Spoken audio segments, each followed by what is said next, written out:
An yi wani zamani a kudu maso yammacin ƙasar Nijar ta yanzu inda aka samu wata shugaba ga al'ummar azina Hausa da ake kira Sarauniya Mangu. Kalmar sarauniya dai kalma ce ta jagoranci da zarumta da ake siffanta shugabannin Lugu da ita. A ƙarƙashin milkinta Sarauniya Mangu ta jagoranci mutanen Lugu cikin nasara, martaba da kuma bajinta.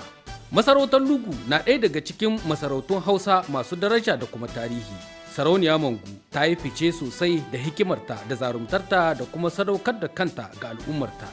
A watan Janairu na shekara ta 1889, bataliyar dakarun da Faransa ta turo domin mallake yankunan tafkin Chadi ta ci gaba da tahiya tana mamaye sassan nahiyar Afirka ta yamma har zuwa inda ta ci karo da Sarauniya Mangu wacce ta dakile wannan tahiya da manya-manyan mayakanta jajirtattu. Kwashi ba daɗin da aka yi a yaƙin Lugu, Faransa ta jiye ma jikinta kuma har abada ba ta manta gumurzun da ta sha ba a lokacin.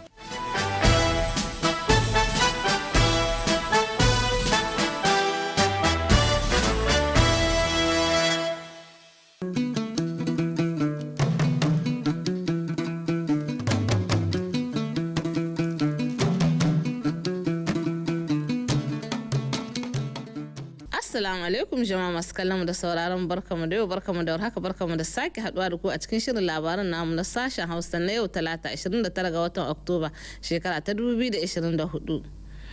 Musamman labarin namu da fadar shugaban kasa, shugaban majalisar ceton kasa Brigadier Janar Abdurrahman Chani wanda ya wata ganawa a yau dinnan tare da tawaga ta musamman da shugaban kasar Chad Idris Deby Itno ya turo a karkashin jagorancin ministan harkokin wajen kasar Chad Abdurrahman Kulamala, inda suka dade suna tattaunawa. A hitowarsa daga ganawa, minista Abdurrahman Kulamala ya shaida ma manema labarai cewa ya zo shi ne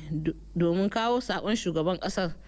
tasu Idris Deby na nuna goyon baya ga majalisar ceton ƙasa da kuma gwamnatin Nijar.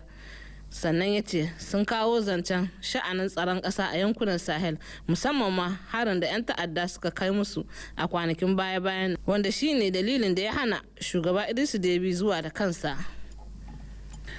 Daga nashi bangare, Firaminista Ali Muhammad Lamin Zan kuma shugaban gwamnati ya yi wata ganawa shi ma a yau dinnan tare da tawagar 'yan asusun ba da lamuni FME. A sahun gaba, shugaban tawagar Antonio David, wanda ya ce sun zo ne domin su tattauna akan yadda za a kaddamar da duk wasu tsare-tsaren ayyukan proje da bankin ba da lamani ke kamawa a Nijar yau da shekaru da dama don ci gaban kasar nan. Sannan kuma sun yi raskunan ayyukan da suka yi a baya na alheri a nan Nijar. Kuma ya ce insha Allah ba za su tsaya nan ba, za su ci gaba da gudanar da ayyukan kamar yadda suka saba yi. Firaminista ya nuna murnar shi da gamsuwa da game da wannan zance, inda ya amfani da wannan dama ya yi godiya da sunan shugaban kasa kuma da sunan gwamnatin kasar Nijar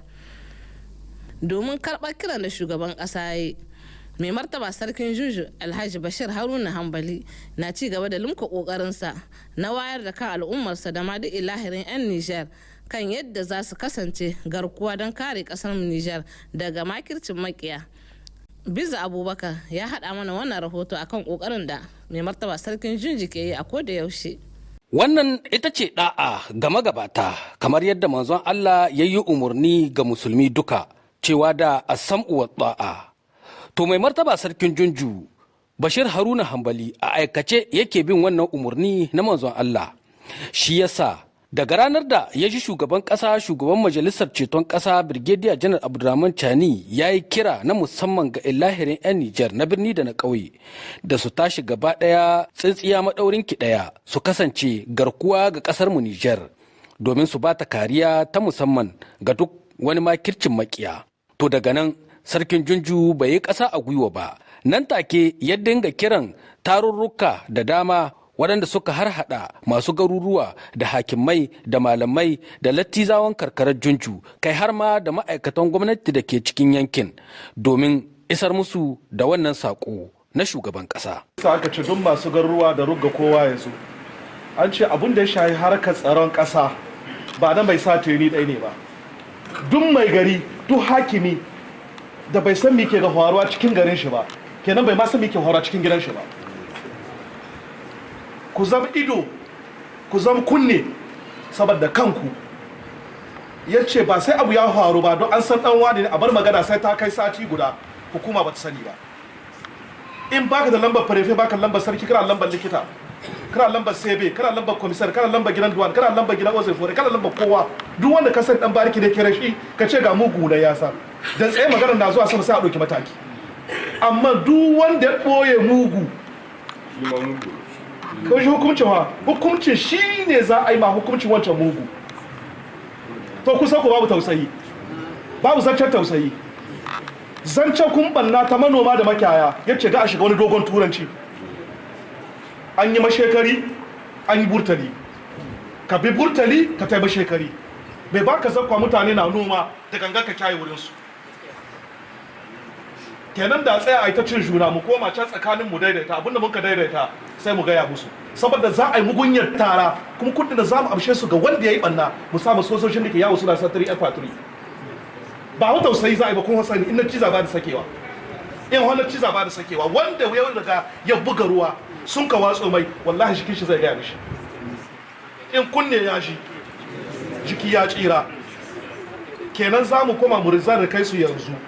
sai mu dawo mu zamna mu yi ta tsakaninmu in mun kare mu ta mai kwantarandi sai a san matakin da mun ka ɗoka tun da in mun kai tare da shi mugunya za a ɗoka za mu yi wadda za ku yi ɗoka mu yi ta na tsakaninmu ya za a samu kwanciyar hankali.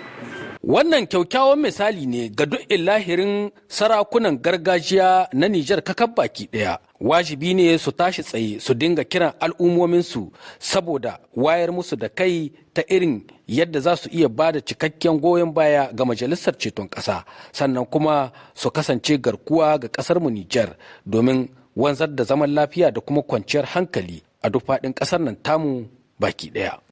Wani fannin kuma, Prefan Gundumar Gure, Komandan Haruna Halidu ya jagoranci sabga soma gayyar shara a komin Riral Kinsubdu da al'umma garin suka shirya.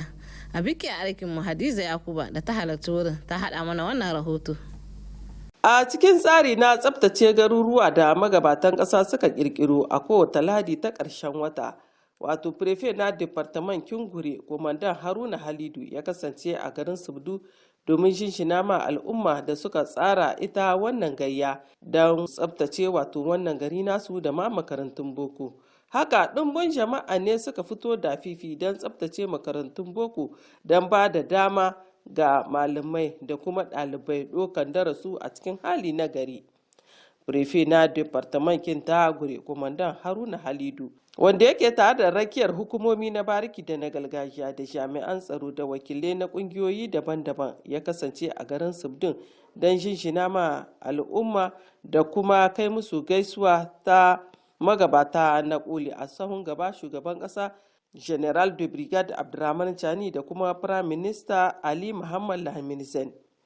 Daga nashi waje wakilcaccen hukuma na kwaminikin Guri ya yi amfani da wannan dama don jan hankalin jama'a da kuma waye musu kai bisa kan kiyaye abubuwa da dama musamman ma kamar magana ta wutar daji, maganar tsaro, shimfiɗuwar zaman lahiya, biyan diya, faɗace-faɗace tsakankanin manoma da makiyaya da dai sauransu. Mu bayyana muku da cewa an yi makamancin wannan gayya ta shara a sauran komin da ke cikin departamentin ta Guri. To jama'a masu kallon mu da sauraron annan muka zo ƙarshen labarin namu na yau a madadin abokan aiki na da suka taimaka mini ni da na shirya na gabatar nake ce muku